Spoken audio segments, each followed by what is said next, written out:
Good afternoon students 7वीं class में हिंदी विषय में हमने 5वां पाठ किया है। पाठ है मिठाई वाला। कल हमने ये पाठ पढ़ा था, आज आगे इसके प्रश्न कर रहे हैं। तो जैसा हमने इस पाठ की कहानी पढ़ी थी उसी के आधार पर प्रश्नों के उत्तर देते हैं। तो अपना पहला प्रश्न बनता है, मिठाई वाला अलग अलग चीजें क्यों बेचता था और वह महीनों बाद क्यों आता था। तो मिठाई बेचना मिठाई वाले का व्यवसाय नहीं था, वह पेशे से एक बड़ा व्यापारी था। और मिठाई वाले की पत्नी और बच्चों की किसी कारणवश मृत्यु हो चुकी थी।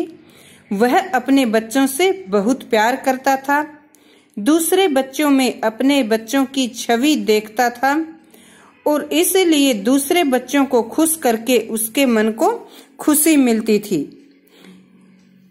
यही कारण है कि मिठाई वाला बच्चों को खुश करने के लिए उनमें कभी मिठाई बेचता था, कभी खिलौने बेचता था और कभी मुरली बेचता था, ताकि वह अलग अलग वस्तुएं बेचकर बच्चों को अलग अलग ढंग से खुश कर सके। आगे हमारा प्रश्न क्या था कि वह महीनों बाद क्यों आता था।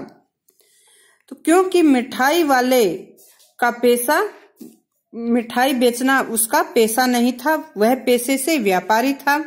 जब भी उसे अपने व्यापार से फुर्सत मिलती तब वह मिठाई या खिलौने बेचने के लिए नगर में आता था।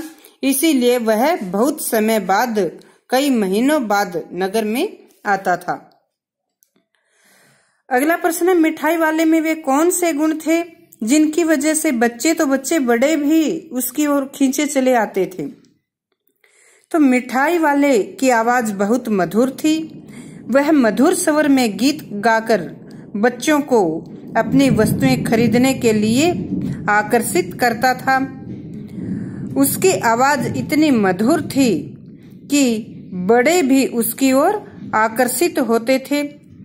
वह बड़ों का आदर करता था, सभी का सम्मान करता था, बच्चों से प्रेम करता था और बड़े ही प्रेम पूर्वक बच्चों को वस्तुएं बेचता था।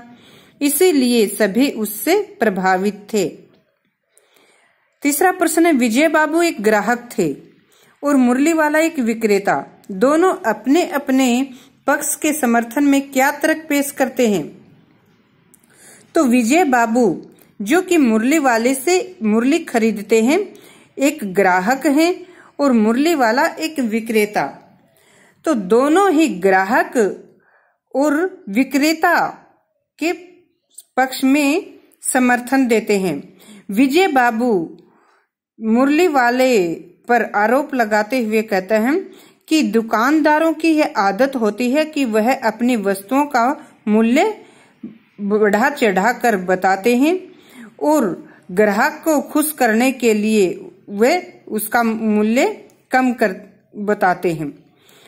तो ग्राहक को खुश करने के लिए दुकानदार हमेशा झूठ बोलते हैं।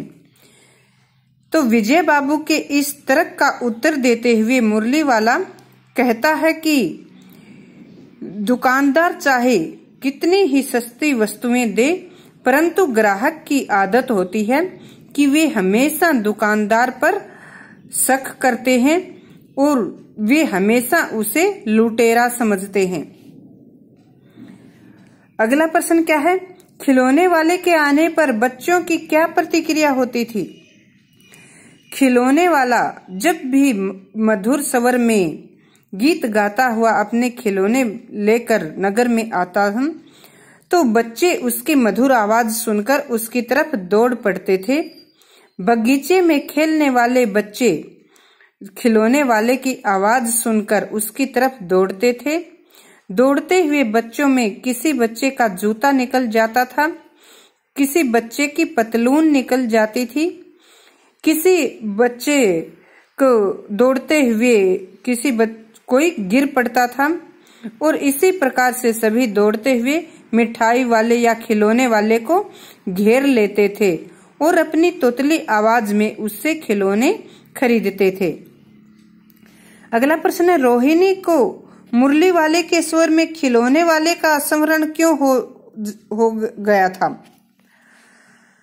तो रोहिणी ने जब मुरली वाले की आवाज सुनी तो उसे खिलौने वाले की याद आई, जो मुरली वाले की तरह ही मधुर आवाज में अपने खिलौने बेचता था। तो मुरली वाले की आवाज भी खिलौने वाले की आवाज से मिलती जुलती थी, इसीलिए रोहिणी को मुरली वाले की आवाज सुनते ही खिलौने वाले की याद आई।